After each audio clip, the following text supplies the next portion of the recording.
আস্তে আস্তে বাবা, তালাটা খুলো, আস্তে না। টাটা। ঘুমো উঠে পড়েছে, মোহরানী উঠে পড়েছেন। কি ও বাবা, পাশে আবার ট্রেন নিয়ে শুয়ে আছে। কালকে গণেশ পুজো থেকে মাম্মাম দুটো এরকম কিনেছে, এই ট্রেনের মতন, ট্রেন মানে প্লাস্টিকেরই আর কি ট্রেন। হ্যাঁ ট্রেন, এই ফেরিওয়ালাগুলো বসেছে, তো আমি বললাম বেলুন নিস না, তাও ওই গেলেই ইয়ে হয়ে যাবে, এই যে এইগুলো চট করেই নষ্ট হয়ে যায়, তবুও মেলার জিনিস আর কি, কিছু একটা নিতে হবে। চাকা খুলে যায়, আর কতদিন আর কতক্ষণ আর গোটা থাকবে। তাও কাল থেকে সকাল পর্যন্ত যে এখনো গোটা আছে, একখানা চাকা শুধু নড়বড় করেছে। আবার ট্রেনের নাম দেখো, জগন্নাথ এক্সপ্রেস, পুরী যাওয়ার ট্রেন নাকি, এটাও জগন্নাথ এক্সপ্রেস। ওই কিনেছে, মোহর তো এখনো চুজ করে না। মাম্মামি বলেছে আমার জন্য পিঙ্ক, মোহরের জন্য গ্রিন। তোমার মুখে দেওয়া সব কেন এগুলো? এটা কি খাবার নাকি? গন্দা, না খায় না। দেখেছো সেদিনকে রান্নাঘরে ঢুকেছে, এই দেখো ফ্ল্যাশ লাইটটা জ্বালালে দেখতে পাবে কিভাবে পায়ে হাতের ঠেকাচ্ছে, দেখি কতটা জায়গায় এরকম পোস্ট থাকে। দাঁড়া না, পরে আমি দেখি। তো এই মেয়ের সহ্য ক্ষমতা না কি বলবো, বুঝতেই পারি না কখন ওর লেগেছে, চুপচাপ কাঁদেও নি, পরে দেখছি এত জোরে ফোসকা পড়েছিল। এখন শুয়ে শুয়ে একটু খেলবে, ওর বাবাও কাজে বেরিয়ে গেল, তারপরে অ্যাক্টিভ শুরু হবে, অ্যাক্টিভিটি স্টার্ট হবে। মোহকে এই সপ্তাহে যাবো আমি ডাক্তারের কাছে নিয়ে। ও স্পিচ প্রবলেমটার জন্য অনেক দিন ধরে ভাবছি ডাক্তারে দেখানোর কথা, বাড়ির ফ্যামিলি মেম্বাররাও সবাই বলেছে, কিন্তু টাইম হচ্ছে না। এবার আমি খুব সিরিয়াস, এবার যাবোই যাবো, একদম পণ করেছি। কারণ এবার মোহরকে ডাক্তারের ব্যাপারটাও দেখাতে হবে, আর স্কুলেও ভর্তি করতে হবে। এই মাসে করলাম না, পুজোটা কাটলেই আমি যাব। ওর বাবা ভর্তি করতে যদি নাও যায়, আমি একাই গিয়ে ভর্তি করে আসবো। চল, বুঝলে, দিদির হাফিয়ারিটা হয়ে গেলেই তারপরে তুমি আমি যাব, বুঝলে, উকুল যাব, আমিও যাব তুমিও যাবো, নাহলে হবে না। পরের বছর নার্সারিতে অ্যাডমিশন আছে বাবা, তারপরে মোহর স্কুল যাবে, আমি তো তখন ঘরে একা একা থাকবো। মোহর, ও মোহর, আমি আর তোমার পুতুলটা থাকবো নাকি, এই নীল ছুটি নীল জামা পরা পুতুলটা। চলো পরে আসছি। Good morning and welcome back to the channel, to a new blog. আমি মৌ ব্লগে তোমাদের অনেক অনেক স্বাগত ভালোবাসা জানিয়ে ব্লগটা শুরু করছি। আমি আর মেয়ে যাচ্ছি একটু দোকানে, আজকে ডিম, তেল, হাবি জাবি অনেক কিছু নেই, সেগুলো কাকুর দোকান থেকে নিয়ে আসবো। কারণ ওর বাবাও সকালবেলা ব্যস্ততায় বেরিয়ে গেছে, ওই বেলা পর্যন্ত রান্না পড়ে থাকলে খুব অসুবিধা হয়, তো ওই জন্যে যাচ্ছি।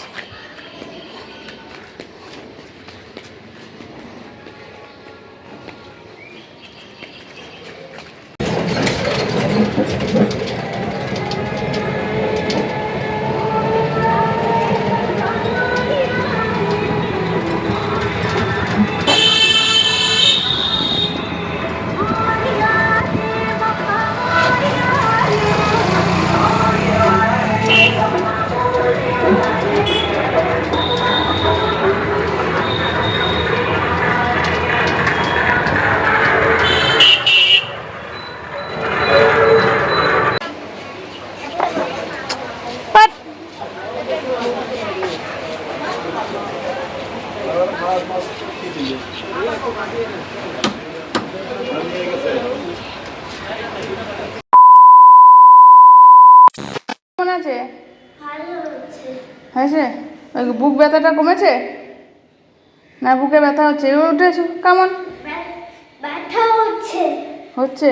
আচ্ছা চলো ওই ঘরে চলো, চলো তো। বুনুর ঘরে না, এই ঘরে আগে ব্যাগ রাখো তো। টিফিন খেয়েছো? এই ঘরে ব্যাগ রাখবে, এসো। হ্যাঁ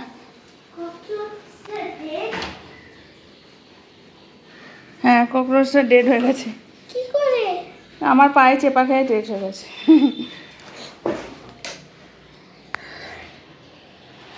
বসো, এখানে ড্রেস চেঞ্জ করে দিই, ওই ঘরে তারপরে যাবি। চুপচাপ একটু ফ্রি হ। এটা এখন ঘুমিয়ে গেছে। এখন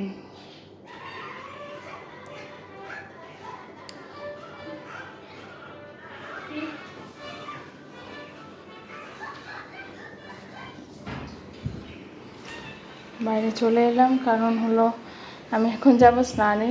বাজে কারণ হলো ঘরের কাজ সামলে আর টাইম পেয়ে উঠিনি ভিডিও অন করার। আর তাছাড়া শরীরটা খুব টায়ার্ড লাগছে, একটা না গরম চলছে যেহেতু, এই জন্যে এইসব পাগলের মতন অবস্থা।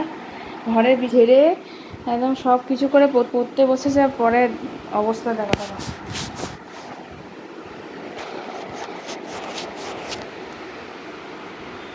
লেগেছে স্কিনে, দেখতে পাচ্ছ? এই যে বিছানাপত্র গুটিয়ে টুটিয়ে একাকার। যাই হোক, এই যে জামা কাপড় এখন বিকেল পড়ে গেছে, জামা কাপড় কাচতে দেবো মেশিনে। মেঝেটা আজকে ঝাড়ু দিয়ে রাখলাম, আজকে আর মুছিনি, থাক একটু নোংরা নোংরা আগে না মুছলে। কিন্তু কিছু করার না, এদিকে কালো করে মেঘ আসছে, কী যে হবে। এই প্রথম দেখলাম যে বিশ্বকর্মা পুজোর দিনও পরীক্ষা পড়েছে মামাদের। তো যাই হোক, বাস টাস তো চলবে মনে হয়, কারণ হলো স্কুলের বাস তো চলবেই, কিছু করার নেই। আমরা জানতাম বিশ্বকর্মা পুজোর দিন গাড়ি ঘোড়া সব বন্ধ থাকে, মানে এই সমস্ত ক্ষেত্রে, কিন্তু ওদের তা হবে না, পরীক্ষা আছে। 16 তারিখে পরীক্ষা ছিল, কিন্তু ওই দিন মনে হয় ঈদ বা কিছু আছে, জন্য 17 তারিখ থেকে পরীক্ষা শুরু হচ্ছে। 16 তারিখ থেকে মেজর এক্সামের মধ্যে প্রথমেই ছিল ম্যাথ, সেটা শনিবার করে দিয়েছে। এই হলো ব্যাপার। আর এদিকে কাজ বাজ সব কমপ্লিট। চলো কি রান্না করেছি। প্লেন আজকে ডিমের ঝোল করেছি, শাক করেছি, এই যে রান্নাঘর পরিষ্কার করেছি, মানে বাসন কোসন মেজে ঠিকঠাক করে মুছে টুছে গ্যাস ট্যাস মুছেছি, মানে আহামরি করে করিনি, ওই চলেছে। এই যে আলু ভাজা, আর এখানে হয়েছে শাক ভাজা। আর ডালটা কালকেরই ছিল, ডাল আর আলাদা করে না, ডাল। এইদিকে আছে মাছ, আর এদিকে আছে ওর বাবার ডিম, রাতেরও ডিম করা আছে, দাঁড়াও দেখাচ্ছি। ডিমগুলো খুবই ছোট, একটা ডিম দিয়ে খাওয়া যায় না। এই যে পাতলা ডিমের ঝোল। বাজার যে গেলাম তখন ওদের জন্য একটু রুই মাছ নিয়ে এলাম। ওর বাবাকে কালকে বলেছিলাম, ওর বাবা আনতে টাইম পায়নি, তো আজকে আমি তাই বাজার থেকে একদম সবজি আর মাছ নিয়ে এলাম। আর ওর বাবা তো চিকেন খেতে চায় না, ওই জন্য আনিও নি ভাই, কী দরকার, প্লেন ডিমের ঝোল ভাত খাক। যেদিন বলবে আমাকে একটু চিকেন করো বা এনে দেবে, সেদিন করবো। চিকেন করলেই বলে ভালো হয়নি, রান্না খারাপ, চিকেনটা খারাপ, আসলে মুখে রুচছে না, এটা হলো আসল কথা। যে জিনিস খেতে ভালো লাগে না, কি দরকার। ডিমটা অতিরিক্ত এই গরমে খাওয়া ঠিক না, আর এনার ডিম ছাড়া চলে না। আমিও আজকে খাবো যে ইচ্ছাই করছে না, 5টা পেরিয়ে গেল। ওই বাচ্চাদের খিচুড়িটা একটু বেঁচে ছিল, যেটা সকালে করেছিলাম, ওটা আমি অল্প একটু খিদের চোটে মানে আলু ভাজা দিয়ে খেয়েছিলাম। ওই যে খিদে মরেছে, এখনও আমার একটুও খাওয়ার ইচ্ছা নেই, এরকম। একটু পরে হয়তো খিদে পাবে, তখন খাবো। খুব হাঁপিয়ে গেছি একটানা কাজ করে, কারণ মোহর দৌড়াত্তি করে, ঘরগুলো যা অবস্থা ছিল। তারপর বাজার গেলাম, বাজারের জিনিস যেটুকু সবজিপাতি এনেছি আজকে পটল, কুমড়ো কালকে নেওয়া ছিল, পটল আর কি যেন টমেটো, আর একটু উচ্ছে, লঙ্কা, আদা রসুন, আর কি একটা আনলাম যেন, দেখে বলবি। মানে সবজির দাম ওই হাটে না গেলে যা দাম বেশি নেয়, সে সম্ভবই হয় না সবজি কেনা। এই মাছটা তখন মনে হয় মাছ টাছ কিনে নিয়ে রান্না করা বা ডিমের ঝোল ভাত খাওয়া অনেক ভালো। কারণ হলো এত দামের সবজি মানে খেয়ে মানুষের পোষায় না। সবজি খেলেও আমিষের দিনে আমাদের বাড়িতে আবার ডিম মাছ মাংস এগুলো খাবে, ওই জন্য। চলো চান করে নিই, আসলে ঘামের গায়ে চান করলে খুব অসুবিধা। আর আজ থেকে মাম্মাম শুধু বলছে বুকটা ব্যথা লাগছে, বুকটা মানে বুকটায় কফ বসেছে। ওই জন্য ওর বাবাকে বললাম কি ওষুধ লাগবে না লাগবে তুমি এনে দাও, আর ওর ইনহেলারটাও ফুরিয়ে গেছে, ইনহেলারটা আনবে। মানে প্রত্যেক পরীক্ষায় এটা নাকি ওর বাবারও ছিল, প্রত্যেক পরীক্ষার আগে ওর বাড়িতে নাকি ডাক্তার আসতো, ডাক্তার মজুমদার বলে এক ওনাদের ফ্যামিলি ফিজিশিয়ান, মানে আমাদের শ্বশুরবাড়ির ছিলেন। তো আর এরও প্রত্যেক পরীক্ষার আগে ঠিক যতই যত্নে রাখি, না ফ্রিজের জল খায়, না ঠান্ডা কোনো কোল্ড ড্রিঙ্কস খায়, না বৃষ্টিতে মোহরের মতো হাত বাড়িয়ে ভেজে, না কিছু, শুধুমাত্র ঘেমে বা এই ওয়েদারের এদিক ওদিক থেকে ঠান্ডা লেগে যায়। যখন বাড়ি আসে না স্কুল থেকে, অন্য বাচ্চাদের মানে মাথা কেমন অবস্থা, মানে ভিজেছে নাকি, এত ঘাম কতটা ঘেমেছে দেখি, আর আমার মেয়ে চুপচুপে হয়ে ভেজে, ওই জন্যে প্রচণ্ড ঘামার জন্য একটা ঠান্ডা লাগার কারণ। অনেক বকে ফেললাম, চলো চান করে ফেলি।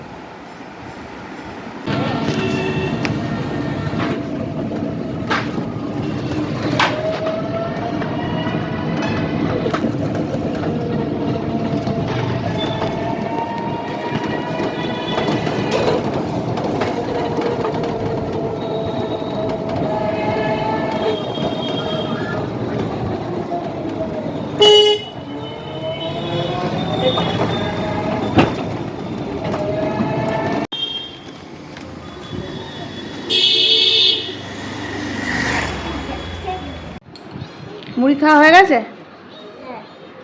তো তোমাকে আমি কয়েকটা কথা বলবো, শোনো এখন, হ্যাঁ মন দিয়ে শোনো, মন দিয়ে শোনো। পিছিয়ে যাও, যেখানে বসেছিলে, সিরিয়াস হও, সিরিয়াস হও ঠিকমতো, হ্যাঁ এখানে বসো, চুপ করে বসো।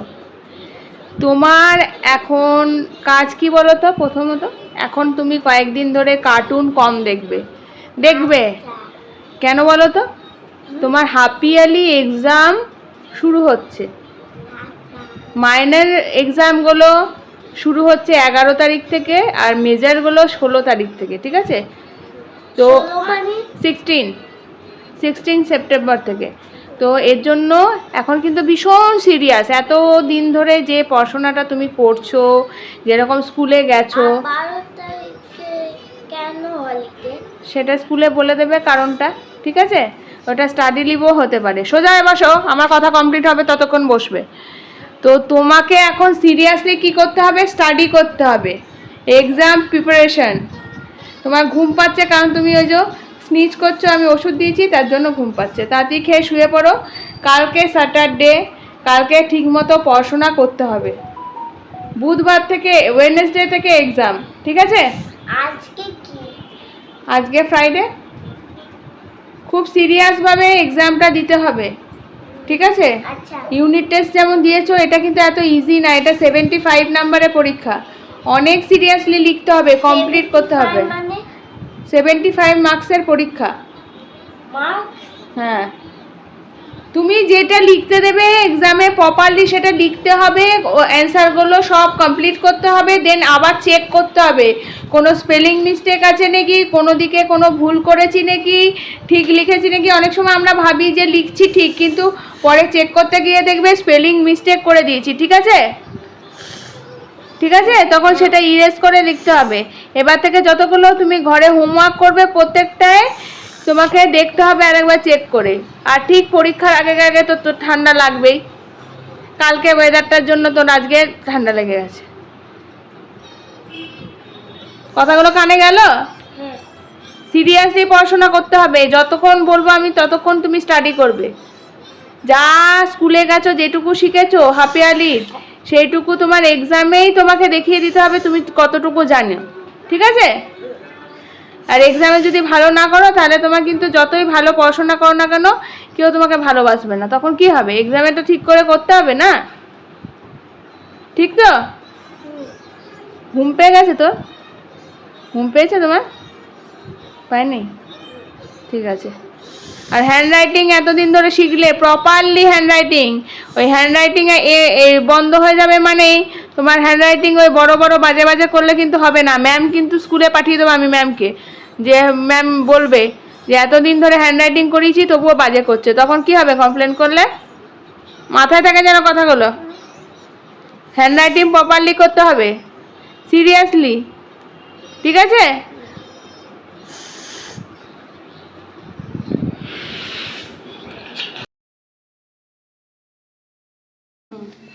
ভালোভাবে যাবে, হ্যাঁ?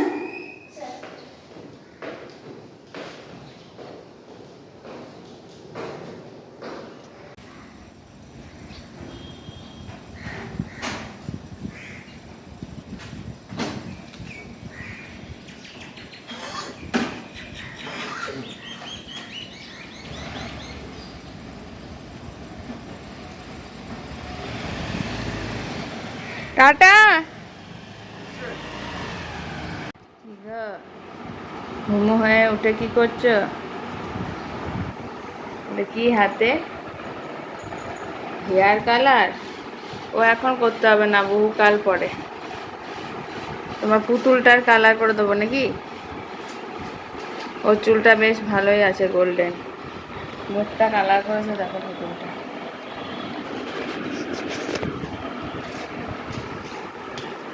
খুব রোদ, গরম আজকে। জামা খুলে গেছে, এসো।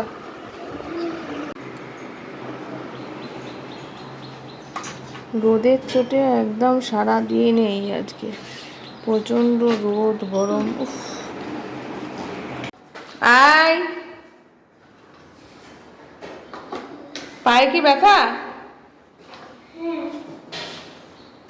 আয়।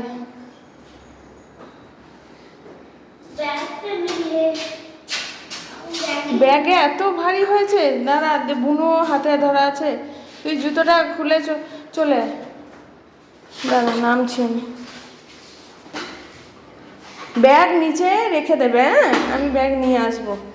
এখন উঠে এসছো, এখন না, পরে। এদিকে এসো, এসো, এসো, এসো। কি ভারী ব্যাগ! চল। ভারী মানে হেভি। এই তুই কোথায় যাচ্ছিস? চলো। খুব রোদ ছিল বাবা আজকে।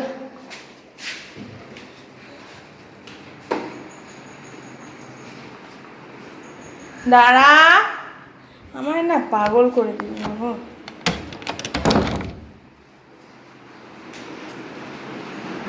শরীর ঠিক আছে? বুকে ব্যথা হচ্ছিল যে, ওটা কমেছে? ঢেকুর উঠছে। এক্সকিউজ মি, তুমি টিফিন খেয়েছো?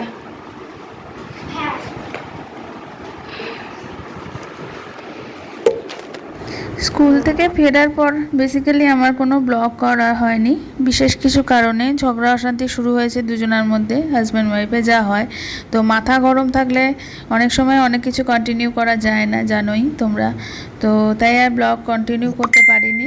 একেবারে রাত্রেবেলায় মোহরে এক কাণ্ড করছিল, সেটা দেখি আজকে ব্লগটা এন্ড করছি। আর মাম্মা মোহরের ছোটোবেলাকে কয়েকটা ছবি তোমাদের সাথে শেয়ার করলাম।